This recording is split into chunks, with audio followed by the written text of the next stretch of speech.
And to be honest, if you talk about the development sector, when you talk about three basic needs of humankind, you say roti, kapda, or makan, food, cloth. The development sector, you have some 150 issues from domestic violence to global warming. So what has happened? That clothing actually has become a disaster relief material. So the moment a disaster happens, everybody on this earth thinks that people need clothes, and you start giving clothes to people. So Sikkim needs earthquake, Odisha needs flood, Kashmir needs earthquakes, Chennai needs tsunami. Then we understand that people need clothes. Although the fact is so you can only wear one at a time, the first thing which a disaster hit person loses is this storage capacity. So even the second, we just ask the basic, why don't we have figures of people who died or who suffer? Why don't we have a record of those people?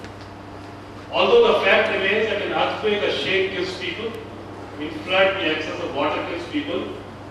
In the winters, the cold does not kill people, because if the cold kills people, even I would have died. I survived, someone else died on the, like a new budding journalist in those ethical days of journalism. I was also roaming around on the roads of Port Delhi with a small camera on my scooter to find a story. Suddenly I see a rickshaw, a tricycle, on which in Hindi it was written, Lavaris Lash Hone Wala. All of you are okay with Hindi? Yes, sir. Yeah? Anybody has problem with Hindi? So it says Lavaris Lash Hone Wala. Delhi Police ka sitting on the Kheda side of it. And I could find out that this lady looks like a blind person. Best products from US, the designers, sanitary pads from UK came up. Not even a single research, not even a single work on the sanitary pad which is related to half of our population.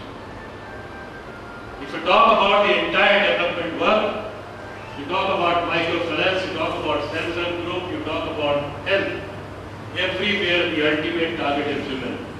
Not even a single place where we talk about the sanitary pad. We started exploring the country, we wanted to understand the subject. We traveled across, started talking to them, because for them, it's a synonym of dirt. They wash it, they cannot dry it in sunlight because of obvious reasons. Even washing is a problem because now, if you see the water, this entire population is totally dependent on hand pumps. With moisture, she is using it. In the slums of India, they dry it behind the door. Late evening, they pick it up, dump it, and share the same piece of cloth. We found that it is a dingy pot, a very hidden corner somewhere. A lady wash, dry, put it there. Another lady of the neighbor needs it, pick it up, use it. And many, many other countries like this, millions of women are actually using things like sand, ash, tube, use sanitary pad, and even a piece of pollen. So the fact remains that in the perception, in the thought process of a woman, anything which can stop or absorb is used as a sanitary pad. Blouse, which had a hook, she died of tetanus.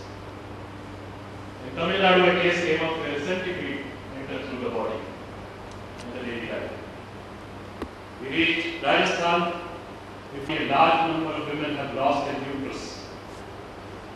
Because the moment an infection happened, they were told that now there are chances of cervical cancer. It's better to remove it.